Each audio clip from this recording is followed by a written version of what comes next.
How much money does it cost to become a professional author? Now, long term, most authors want to make more money writing than they'd spend on writing. So writing for someone like James Patterson is free, and he can buy himself a new laptop with the money that he makes in royalties. But he didn't start out that way, and just like any profession, it costs money to get started. You may not be a carpenter buying thousands of dollars worth of drills and saws, but there are some costs to getting started with writing. And today, we're going to assume that you already have the money that you need. If you're broke, I recommend going back and listening to my episode titled The Starving Author, How to Market Books Without Money. One of the things I talk about in that episode is that if you don't have money, you don't need to write a book, you need to get a job, because this is not an industry that makes money quickly, and it's not an industry that makes money for everyone. But let's say that you do have a job, or at least that you have money. So now what do? Well, you need a plan. And there's a fancy word for a money plan. It's called a budget. A budget is not spending a little bit of money on something. A budget is a plan for how much you're going to spend. And you can budget to spend a lot or a little. And what makes it a budget price is the fact that you've decided on it ahead of time. And in this episode, we're going to talk about your budget for the first years of your writing career. So how much money does it cost to get started? Find out in this episode of Novel Marketing, the longest running book marketing podcast in the world. I'm Thomas Umstattd Jr., CEO of Author Media, and this is the show for writers who want to build their platform, sell more books, and make a living writing books worth talking about. And we have a special guest on the show today to talk to us about budgeting. He is the host of the Profitable Writer podcast and the founder of the Profitable Writer Community, a membership group that serves writers and helps them to become more profitable. Kent Sanders, welcome to the Novel Marketing Podcast. Thank you, sir. It's a pleasure to be on. What do you recommend for keeping track of expenses and for setting up a budget? That's a good question. So in the beginning years of my journey, I used a spreadsheet from Dave Ramsey, actually. This was before I even got into software for this stuff. Then I switched to this software called YNAB. It's spelled YNAB. It stands for You Need a Budget. I used that for a long time. And then once I got really serious about my business, then I actually hired an accountant. And they take care of that in terms of keeping track of expenses and so forth. And that's been really, really helpful the last 2 or 3 years. I will say, however, that I also keep track of my income on a separate spreadsheet. And I know my accountant does that, but I keep track of that myself because the way that I lay that income out in different income streams and so forth, I need to see that visually in a different way than what my accountant shows me. So that for me has been really, really helpful. Yeah, with financial accounting, the accountant is typically trying to put things into categories so that you can pay your taxes correctly. And the categories of money has to do with tax categories, whereas the kinds of questions you're trying to answer are, was this effort profitable or not? Yes. So absolutely. like, for instance, I was doing this exact thing just a few weeks ago, trying to answer the question, did I lose money or make money on the Novel Marketing Conference? And so I don't care that it's in the food tax category. I care that it's in the event, like expense category, and the same with the income. And as your finances get more complicated, as you have more sources of revenue and more sources of expenses, that sort of, using spreadsheets to answer questions is important. And eventually you are going to want to learn how to use a spreadsheet just because it's so much easier and it takes all of the math out of this. A lot of people who've never used a spreadsheet get very intimidated by spreadsheets, but really, if you realize that it's just a way to not have to do any math even on a calculator, it makes your life a whole lot easier. And there's a lot of YouTube videos that can show you the basics of spreadsheets, and spending just a couple of hours learning spreadsheet basics and even using just a really easy spreadsheet like Google Sheets, which is free, can totally change your life. It's really useful. And I'll say, actually, we're using YNAB right now for our family budget. And I really like YNAB because it helps you think in terms of setting money aside now to use that money in the future, which is really useful. And the tool that I used to use, Mint, is going away. Intuit, the destroyer of all that is good in the world, is crushing it and turning it into some buying credit cards tool I think it's called Credit Karma. But anyway, YNAB is really good. So before we get to year one and start walking through the things that you do need to spend money on, we should ask, what are some unnecessary expenses that you see authors wasting money on? What are some easy things that we can not worry about right now? Okay, this is going to be a little controversial, and I understand that. But something I've seen a trend in the, I would say, online entrepreneur / author / freelancer writer world the last few years, and that is there's been a big emphasis on building a team. And I think teams are great. That's something that I personally miss, is going somewhere and seeing people and having conversations. So I'm all for teams and for working with people in collaboration. However, I do see a lot of emphasis on hire this out, hire that out, spend money on this or that person. And I think you need to be profitable before you start spending money on personnel or assistants or overseas production people or whatever it is. Because there is some value in learning how to do things yourself. I think that makes you more nimble. I think it makes you smarter. And I would just caution authors against being really, really quick to hire everything out in their business and spend money unnecessarily just because you see all the people online doing the exact same thing. Or you see somebody who's been writing for 10 years and they're like, well, this person has this big team. It's like, yeah, but they also have 10 years worth of books that are earning them royalties and all of this other ancillary income. I think one rule of thumb to help you know when to hire is, am I more cash rich or time rich? The more cash rich and time poor you are, the sooner you're going to want a team, because you have the money for the team, but you don't have the time to do it yourself. But a lot of authors who are cash poor and they hear that kind of advice get pressured into being like, well, gosh, I have to hire an accountant to do my bookkeeping. No, you don't. Right? Ken's been doing this for years and he's got a bookkeeper. You don't need a bookkeeper. I still do my own books. I have it automated. Joanna Penn has been doing this for 20 years and it's just her still, and an army of AIs that she uses to do her work. She'll hire out certain specific things like for covers and for editing, but in general, she doesn't have a team. When I interact with her, I'm interacting with her directly, not with some assistant that's acting as a gatekeeper. And so you don't have to have a big team. And the bigger your team is, the more time you spend managing your team rather than doing whatever else that you're doing. And that's an very important true thing to keep in mind. That said, I'm all for working with an assistant if you can afford one. But I will say, back to Kent, your point, if you know how to do it yourself, it allows you to hire an assistant who you can train, which is going to be cheaper and probably better tailored to what you're looking for in the long term than hiring an expert who's bringing in their expertise. And so that's another thing to navigate. But I have a bunch of episodes on working with assistants, both how to do it, when to do it, and also how to get paid being an author assistant. So we won't go into too much of that now, but if you want to learn more, we'll have links to those episodes. But let's get into year one of your writing career. So you've now decided that you want to become an author and you started writing a book. I would say the number one thing that you either need to buy or already own is a computer.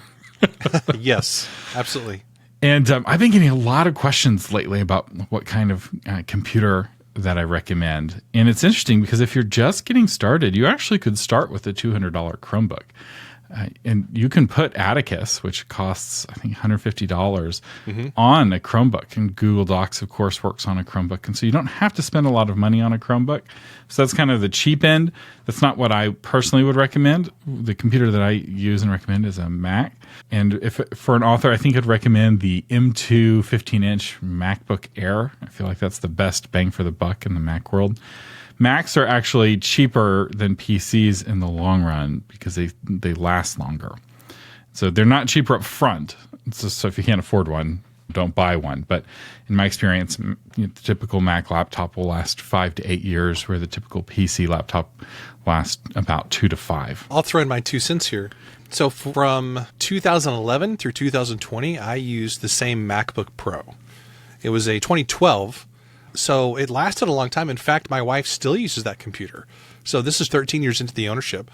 I love Macs. I think Apple's a great company. They last forever. So I could not agree with you more. So I'll do an episode here soon where I compare and make a recommendation on my very top Chromebook, my very top PC, and my very top Mac. Because what you need varies, but what is definitely true is that you need something. And preferably, I recommend having a laptop so that you can write at coffee shops and you can write where you're out and about. You can have that in addition to your desktop. It's okay to have more than one computer, and nowadays it's really easy to sync files. If you're using Atticus, that syncs the files automatically. Google Docs does it automatically. If you're using Scrivener or Microsoft Word, you can use a tool like Dropbox to sync the files. Microsoft 360 also has a way of syncing files. And so you don't have to have just one computer like you used to in the olden days. I would say another expense that you'll want to start paying for, and this is an annual expense in year one, is you want to buy yourname.com if you can get it. You're not building a website yet. I don't recommend building a website your first year if you're a novelist. If you are writing nonfiction, I think the order of these things is a little bit different. I think you want to start blogging a lot sooner. So maybe in year one you do build your website. But at the very least, you want to get yourname.com to protect it from somebody else from getting it. And it will also determine what your name ends up being, because some authors will tweak their name a little bit, right? They'll add their middle name or they'll use initials. And a lot of that's dependent on what domain is available. So you don't want to find that out. Sure. If your name is John Smith, your name is taken. Kent Sanders, your name was probably taken back in the 90s, I'm guessing. Yes, some guy owns KentSanders.com. I've actually contacted him twice. He will not sell me the website, although it's not being used currently. So, man, back in the 90s when I got a thing in the mail that was some advertisement from a web hosting company, do you want to buy KentSanders.com? I thought, why in the world would I ever need a website? That's the dumbest thing I've ever heard of. Well, shows what I know. Been there, done that. It's rough, and some names are more common than others. If your name is really hard to spell, you're more likely to be able to buy yourname.com. Whereas if your name is really common, you may find yourself adding a middle name in order to own yourname.com. Or if the other option is to say author KentSanders.com, something like that. Totally. There's different ways of handling it, but regardless, you want to buy something, even if it has no website, just to own that domain. And then the only other thing I would recommend spending money on in the first year is education. So if you're going through the 5-year plan, you read a book on craft every month in the first year, and then you write a short story putting those principles into practice. So spending money on craft books, really valuable skill. And then, spending money on courses. The 5-year plan, you can put that into your budget here. But earlier on in your career, education is a better bargain. Because let's say you've got 20 years left in your writing career, and you spend $200 on a course. Well, that course, you're going to use that knowledge for 20 years, which means the cost of that education amortized over the course of your career is $10 a year for that knowledge. Whereas if you're on the very last year of your career, you only have 1 year left and then you're retiring and you spend $200 on the course, that cost of that course amortizes to $200. There's no additional years for you to use that knowledge. And early in your career is when you have the highest likelihood of avoiding learning lessons the hard way. So this is really when you want to spend your money on education, the earlier on. Education's always a good value, but early it's even more value. Absolutely. Any other costs or expenses for authors to keep in mind in that first year? I think the only thing that I would add is if there's anything that you can do at a low cost where you're not breaking the bank, that puts you in the orbit of other people who can help you, I think that's really valuable. Things like being a part of a membership, or if there's a free or low cost type of mastermind that can really help you get around people who are doing the same thing or can help you get ahead in some way. I have found that those kinds of things are really, really invaluable. And AuthorMedia.social, as we record this, is still free, and everyone who joins while it's free will always have access to it. While it's free, patrons for $4 a month, there's a Q&A once a month that patrons can pick my brain. But there is something to be said about a higher ticket commitment, right? Where you're a part of a mastermind group or a writer's group where you're paying a little bit more money, partly because of the change it has on you, right? Where your money is, there your heart will be also.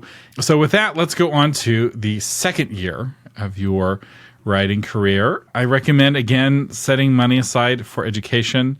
So a book a month, you're looking at $10 to $20 a month for reading craft books. That's assuming that you're buying them all at the store and not getting them at the library. Craft books are pretty easy to find at the library, depending on the craft book. And some craft books cost more or less than others. The second year is also typically where people attend their first writers conference. So this is, I'd say, $500 to $1,500, depending on where you live. So this is where normally living out in the country saves you money, right? Food is cheaper, rent is cheaper, your mortgage is cheaper, the land is cheaper. But if you live out in the country, you are not close to a writers conference. Yes, that's Which true. means some of that money that you saved living out in the country, you're going to need to spend for a taxi and an Uber and a flight and a hotel to go to a writers conference. Whereas if you're paying the big prices of living in the big city, you're more likely to have a local writers conference to attend. And the first writers conference I recommend attending is not that big famous one that's on the other side of the country that everybody goes to. It's whatever you can get that's local, even if it's not the right fit for you, right? You're writing nonfiction, this is for novelists, or the other way around. Still better to go to the local conference that's relatively very cheap because you're sleeping in your own bed and eating your own food just to get that experience. And you'll still learn a lot, right? You're like, I write fantasy. What can I learn from romance authors? A lot if you have a teachable spirit. So go to that local conference, even if it's not a good fit for you. There will be additional conferences in the future. You can spend more money for a better fit or a more famous conference, but local is better to get started. Some other things you probably want to spend money on in the second year: business cards. If you're going to go to a conference, you'll want to spend money on business cards. We actually have a whole episode on business cards for authors. You're looking at about $50 for business cards. They're not super expensive. This is also where you're going to get your first headshots. You'll want your headshots for your website, maybe also for your business cards. Who knows? You can get headshots for as little as $50 and for as much as $500, $1,000. I think at this point in your career, some cheap mall headshots, you can just get a Groupon. You can go to JCPenney's for real cheap and get some good basic professional headshots is fine. There will come a time when you're putting out your photo on the back of your book, and this is a photo that you'll be remembered for the rest of your life. You probably don't want a $50 headshot for that. You probably want to go with a photographer who's a little bit more skilled in your area, who can pull out your personality better. But just getting started, I think a basic headshot is fine. I do think that you should spend money on this, though. Don't let your photographer friend or your spouse with a smartphone take your photo that's going to be used for the website. It needs to look professional if you want people to take you seriously, because you're still not published yet. And so the markers that you do put out need to be very professional to make up for the fact that you're still unpublished. And a good professional headshot, a good professional business card is a good step in that direction. Yes, totally agree.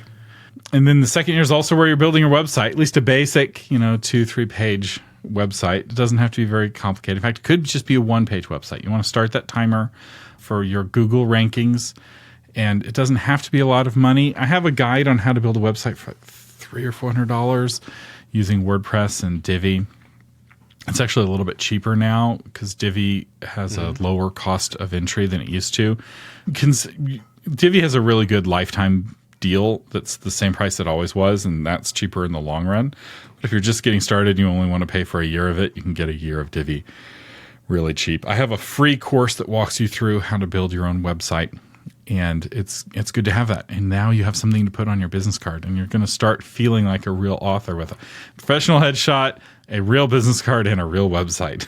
Totally. It really changes the game. And once you have that website, you're going to want a reader magnet to put on it to encourage people to sign up for your email list. So there's going to be some costs there. That reader magnet is going to be one of those short stories that you hopefully wrote in year one while you're reading all those craft books. There's some cost to a high quality reader magnet. You'll want to spend at least $50 for the cover. Some people will spend as much as $250 on a cover. You don't have to do that, but it needs to be a good cover. But it can be from a template. I'd also pay to get it edited, which I know. But this is your first impression, and you're still a new author, so you want to get some professional editing. Sometimes you can barter for this if you're cash poor. You trade an editor some website work, right? You go through my course on building websites, and you're going to very quickly know more on websites than most authors, and you'll have a tradable skill because a lot of editors would very happily trade editing for website work. And the next thing I would say is an email service provider, right? Because people are signing up to get your reader magnet. You're wanting to collect their email address. And an email service provider like MailerLite or ConvertKit, those are free for your first 1,000 subscribers. So you probably aren't going to pass that your first year, but I do recommend making that your goal. You want to be paying for your email service provider. You want to get over 1,000 as quickly as possible because it changes the whole game when it comes to launching your book once your subscribers are measured in the thousands. The final piece I would say for year 2 is you'll want a tool to deliver that reader magnet to your new subscribers. The top 2 tools for this are Story Origin and Book Funnel, and neither of those are very expensive. I think Book Funnel is like $20 a year for their starter plan.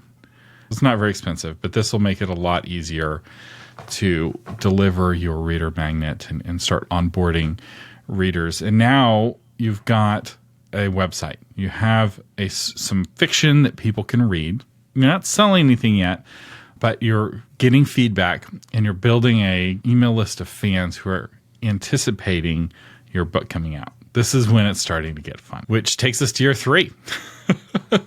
Year 3 is, I'd say, the year that you have to determine what direction you're going to take your writing because some of the costs will shift. So traditional publishing is cheaper for you up front because you're not paying for a lot of things, but it's far less profitable for most authors because they're also not making really any money from the books that get sold. So traditional publishers spend all of the money and they collect almost all of the money. Traditional authors get a tiny fraction of the total money that comes in. So if you have a $20 book that sells at a retailer, by the time everyone gets paid between the customer and you, there's about 80 cents left. Maybe $1 of a royalty left, and that actually doesn't even go into your bank account. It goes against whatever advance that you got. And so for most authors, they never see that money. They only see the advance money that they get. Whereas for indie authors, they're getting money every couple of weeks or every week from Amazon and the other retailers that are selling their books. But they also have to spend money for editing the whole book. They have to spend money for the cover. And they'll need to spend money for typesetting software, which is one of the things that if you're going indie, you'll need to budget for. Vellum is the most popular typesetting software. It only works on Mac. It's about $250. If you're using Atticus from year 1, that actually has typesetting powers built into it. There's a bunch of other ways to do typesetting for books. Ken, I'm going to guess you use Vellum since you're a Mac user. I do. There's 2 reasons. One is it looks really good on Mac and it's designed for Macs, but also Vellum is an official sponsor of my podcast. So, oh, nice. I don't use them because they're paying to be a sponsor. They pay to be a sponsor because I love their product so much. I reached out to them when I started doing sponsorships about a year and a half ago, and I said, "Hey, would you guys be interested in sponsoring my show? I use Vellum and I talk about it all the time. Maybe we can come up with an arrangement." And they did. And they are the greatest guys in the world. They're so responsive and so supportive. So I also just happen to really like their product. That being said, if you're a PC user, you're kind of out in the cold with Vellum. So I think Atticus is a great tool too. I've had the creator of Atticus on my podcast, and he's a great guy, Dave Chesson. And they're doing some really innovative things with Atticus that Vellum is not doing and probably won't integrate. So I'm interested to see where they go with that. Yeah, the biggest difference between Atticus and Vellum is that Vellum really stays in its own lane and it just does typesetting. Right. So you can write your book in Atticus. You can write your book in Microsoft Word or Scrivener or Google Docs. Vellum doesn't really care. What Vellum does is it takes your edited Word doc that you got back from your editor, because let's be honest, the editors, almost all of them use Word, and it turns that into the EPUB file and the PDF that become the final versions of your book. That's what we mean by typesetting. And that's really all Vellum does. It does that one thing, and it does it so well that everybody loves Vellum, whether they're sponsored or not. It's just a great product. True. Atticus, on the other hand, is also trying to compete with Scrivener and Google Docs and Microsoft Word and Yes. Vellum. So it's a much more ambitious project. But what's nice about it is that it works on Windows, Mac, Linux, and Chromebook. And so if you are using that $200 Chromebook, Atticus is an option. And it's an option basically for whatever platform you're using. So it's much more friendly for all of the platforms than Vellum. But whichever one you go with, you're not going to be spending much more than $250 for typesetting software. Book covers typically cost between $250 and $1,000, depending on how good of a book cover designer that you're going with and the nature of the book cover. If it includes illustrations, it's typically more expensive. If it's all done by human, it's typically more expensive. If it's just typography, often it's cheaper. If you're using AI elements, it's cheaper. I have a bunch of episodes on book covers that you can listen to. We'll link to in the show notes for this episode, but that's going to be your big cost. And if you're going with crowdfunding to pay for the printing of your book and the editing of your book, the one thing you need to pay for ahead of time is the book cover, because that's what you're going to use in your crowdfunding campaign. And if you're on a budget and cash is tight, crowdfunding is a really great way to get tomorrow's money today to pay for today's expenses, which really makes a difference. And Kent, I know that you're a big advocate for crowdfunding with your Profitable Author podcast. I'm surprised not every episode is about Kickstarter. Well, I actually recently had a guest who did a book with Kickstarter, and the whole episode was about that. It was really interesting. And I think that's a great option for people who have a book, particularly that is illustration heavy, or they have a special printing of it or whatever. I think that's a great option. I also would add in there that if somebody doesn't want to use something like Kickstarter and they just want to pay for stuff up front, I remember the days when I was first getting started as a writer. I just had to do whatever I needed to do to get the cash to pay for editing and cover design. And I think there's something to be said for thinking in terms of being kind of a scrappy author. I taught at a Christian college for a long time, and I had a bunch of original language Bible references, which is really expensive to buy that stuff. And I had this big book sale, and so students would come up to my office when I was doing that, and they would buy all these books, and I made several $100s selling some of my books that I wasn't really using, and that's how I actually funded the editing of my second book. And sometimes I would sell stuff on Facebook Marketplace, or that's also when I was first getting into freelance writing. I was writing a lot of podcast show notes at the time for a couple of people. That's how I funded my book covers for a couple of books. So I think you just do what you need to do to get the money. Sell stuff, deliver pizzas, do crowdfunding. You have to think in terms of being assertive and being scrappy and just do whatever you need to do to have a good quality book.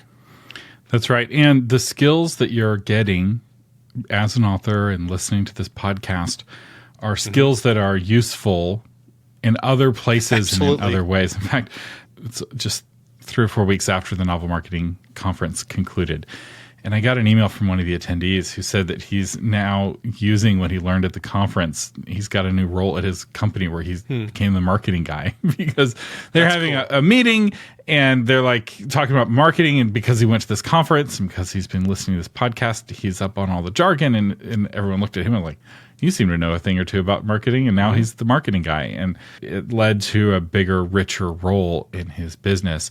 And there's a lot of people who are looking for writers to do various things or help with websites. Everyone's constantly looking for help with websites. So the more you learn to do yourself, the more you can sell those skills to somebody else to help fund the book production if money is tight. And I would also throw this in there too. So I mentioned I taught college for a long time. One of the things that I did at our school was I would volunteer occasionally for administrative kinds of things. We redid our school website. I was in charge of that project 1 year. I did video editing, and I would sometimes work with our admissions department. I did a bunch of different things that were not related to my main job there. But I found that to be immensely helpful in helping me to be a better marketer, a person who knew more about website stuff and sales. And even if you work at a little tiny company somewhere, or you do a job that is not related to writing or fiction or book stuff, every single company needs marketing and sales and web stuff. You can learn so much at your day job just by doing some extra things that you can then apply to your career as a writer that you probably wouldn't think about. But there are opportunities all around you constantly, no matter what your day job is, if you have a day job. If you haven't joined a mastermind group or some kind of coaching group by year 3, this is a good year where you're starting to do it. These sorts of groups are really helpful if you're indie publishing and you're going through the publishing process, because there's a million little piddly questions that it's nice to have the ability to get answers from fellow human beings. Yes. Somebody who's gone down that road before. Another thing I would say is probably a good thing to get in year 3. Some people get it in year 2 when they build their website, but that's your professional email address.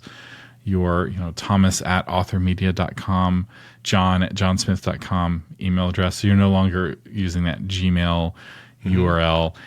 I definitely think if you're going to publish a book, it's worth it to get that professional email address so that you can put your email address in the book somewhere so that readers can email you. And you don't want to commit to some company for the next 50 years. Correct. And if you have a professional email address, you can change, right?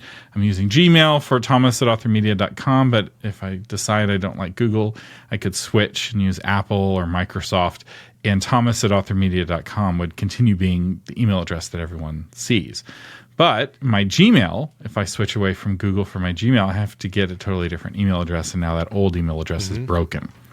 And we have a whole episode on professional email addresses. You're looking at about $5 a month. You may already be paying for it through one or the other of the subscriptions they've been bullied into joining. But if not, yes, you're looking at $5 to $10 a month per email address. So if you're just getting one for you, it's not very expensive. And I'd say that's it for year 3. Not everyone publishes a book in year 3, and there's a lot to be said about continuing to work on your craft and continuing to improve and writing a whole book that you don't publish. So I don't want you to feel pressured to publish your book in year 3. I just want to kind of give you an idea of the costs. So the costs, you're looking at editing, $500 to $2,500 for editing, depending on how many editors you get. Editing can go as high as $5,000 if you're getting a really A-tier editor or a big team of editors. The cover we already talked about. The typesetting, you don't have to pay a company or somebody to do typesetting for you. Get Vellum, get Atticus, you can do it yourself. You can also pay somebody about the cost of those pieces of software to do it for you, but then you have to pay them again next time. But it's one fewer thing to worry about if you don't want to mess with the typesetting. But really, I don't recommend it, because if you're going indie and somebody points out a typo on page 47, if you did the typesetting yourself, you can just fix it and upload the new fixed file, and everybody with a Kindle will get the corrected version, and everyone with print on demand moving forward will get the corrected version. Whereas if you're paying somebody to do the typesetting, you have to hope they'll do it for you for free or pay them again. It's a big hassle. Kent Sanders is the host of the Profitable Writer Podcast, a show that helps you make more money as a writer. And we'll have a link to the Profitable Writer Podcast in the show notes. If you want to give it a listen, you can find it in the same app you're listening to this podcast in. Now, I'm stopping the interview here, but Kent and I talked for another 20 minutes. We went through years 4 and years 5 of your author career. We talked about LLCs and a lot more, but we're already over half an hour for this episode, so I'm going to stop it here. But if you want to hear the extended edition of this episode, you can find it in the patrons only podcast feed. So if you're a patron of the Novel Marketing Podcast, which I know many of you are, you can find the extended edition of this podcast in your app if you've subscribed to the patrons only feed in your podcast app. And if you haven't, you'll find instructions on how to do that at patreon.com. Speaking of patrons save 50% off the course Tax and Business Guide for Authors. So if you're wanting to learn more about business, both creating a business plan, when to form an LLC, tax deductions for authors, how to reduce your likelihood of being audited, how to determine if you are even eligible for tax deductions as an author, and more, this course walks you through all of that. It's a course taught by me and Tom Umstadt, CPA, who is my dad, who's been working with authors and screenwriters for over 40 years with taxes. So he knows a lot. You can learn more about the Author Tax and Business Guide for Authors at authortaxtips.com, or at AuthorMedia.com/courses. The Novel Marketing Podcast is a production of AuthorMedia.com. Our guest today is Kent Sanders. Our producer is Lori Christine. The audio engineering is by William Umstadt, and the blog post is crafted by Shauna Lettler. You can find that blog post version of this episode, including links to everything we talked about today, at AuthorMedia.com/407. I'm Thomas Umstadt Jr. saying thank you for listening, and live long and prosper.